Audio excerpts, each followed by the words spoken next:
It's so interesting when you go through life and you realize we are all conditioned. As I said, from the prime ages, from 1 to 7, your environment, your external environment, your parents, your home, where you go, where you surround yourself, that conditions your beliefs, the way you think about life, the way you carry yourself. So can you imagine, it makes so much sense that a lot of these thoughts, they're not even mine. My whole life I've grown up in a Christian household, gone to church, around the parents, things that I've heard, so those 98% of the beliefs come from that. So a lot of the times we're defending thoughts and beliefs that they're not even ours. Yes. They're not even ours. Yes, It's not ours at all. they're not your thoughts. It's what you've been conditioned by. And then because it's so ingrained and conditioned in you, but you'll be like, no, I've seen it work. I've seen it work in my life. I've prayed, and fair enough, you may have your experiences. It's true. I can't take that back, but it's just like, that is so powerful that's where it's all coming from. You could have been born in a different entire family and you'd be in a different thoughts or different environment. So, and another things now, what you see, they teach us that they given us for long times. So now as we grow, we are more educated, we are exposure, we travel, we see around the world, and we still, now, we can't discuss it. We're still scared to go back to discuss about it, this belief, or everything, because it become our traditions. But we can't even discuss, this is right, or this is wrong, or this thing here. Because our mind, they say, there is no other belief you should believe at all.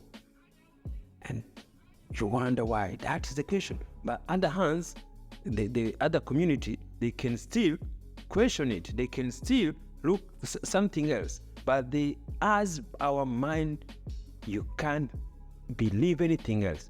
This is how it is, and this is how it should be living. Even for you to question is like... Yes, to question is a war. Yeah. To talk it like now, they say, oh, look at this, why can you talk like that?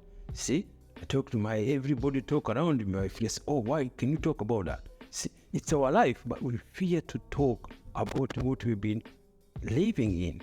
I think it's also because you get so comfortable in your conditioning. You get so comfortable in that it's even hard to question. Like, I guarantee you, a lot of people who are watching this episode, this video, have you sat down and questioned every single thing you've believed?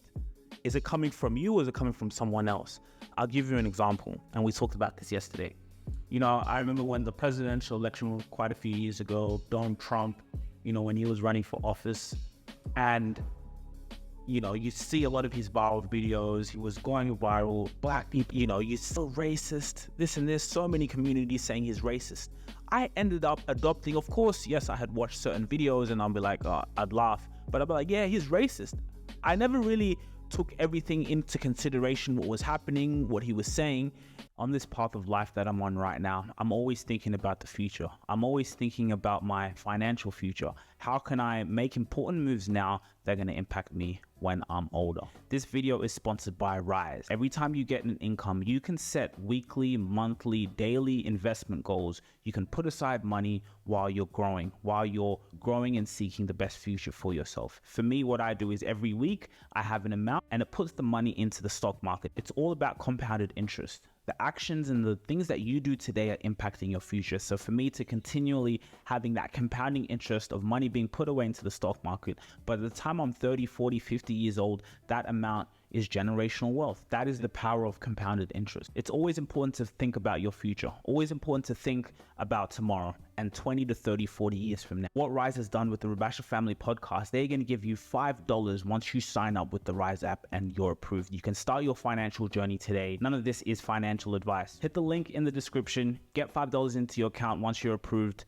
and get started on your investment journey today. Maybe also his supporters and the fans, but that all adopted my thinking. It all came from the media. It all came from other people saying that he was racist, and that's why I had adopted, oh, he's a bad person, he's a bad president. But you see the way things have conspired. I think Donald Trump, when I look back, he was actually a real one. He means what he says, and he says what he means. So that's again another inferiority. Why do you care if the president of America or about? Who cares about if he's good, if he's racist? Who cares? You see, that is another things there. So that is always, we keep going to other people's. That's how our always keep our inferiorities there. So that they show, look, this is America, you have to follow what they're happening to them. And you see, your life is not going to change. There has seen many presidents going up, nothing changed for you. Nothing changed. But we keep sitting down, talking about it, following up to discussing, we just waste our times, everything there, and that is the other problem. As we don't know how to sit down as Africans to take our own mind to think what our problem is. What is the problem we should do to our people?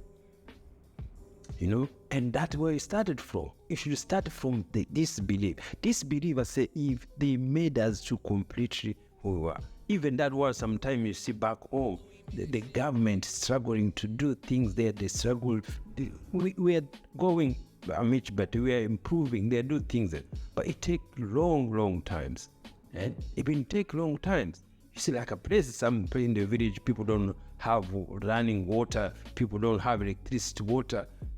Of course, in the big cities, okay. But outside there, in the village there, why is that? Because we never go back and start thinking, we look our people, we do things there. See, when you travel here in Australia, you found everything is done. The system is done, everything there. You wonder, why? Because they change, they look, everything's what they live, where they want to improve, all those things there, and everywhere. And we have so many resources back home. Yes. So for me, what I'm saying is the churches and the mosques, they have changed our mind, and we're scared to go back. We're scared to discuss about it. See, other community live and their life improved without believing what we are believing. See, as we are only who want to go to heaven. There's not a community who think they got to go to heaven. No, only as Africans. We live in a condition which is not good, but always we are waiting to go to heaven. Why? There is no way a white person, he could have told us there's going to be a heaven, and then he tried to send us there. There's no way he's going to send us a good place. Why? He knows he's telling us to go to heaven because he knows there is no heaven. So he's saying, don't worry, suffer now, but you'll go to heaven. As Africans, we're still believing to go to heaven. We're still believing God is going to come things there. There is not a community believe what we keep saying every time about God.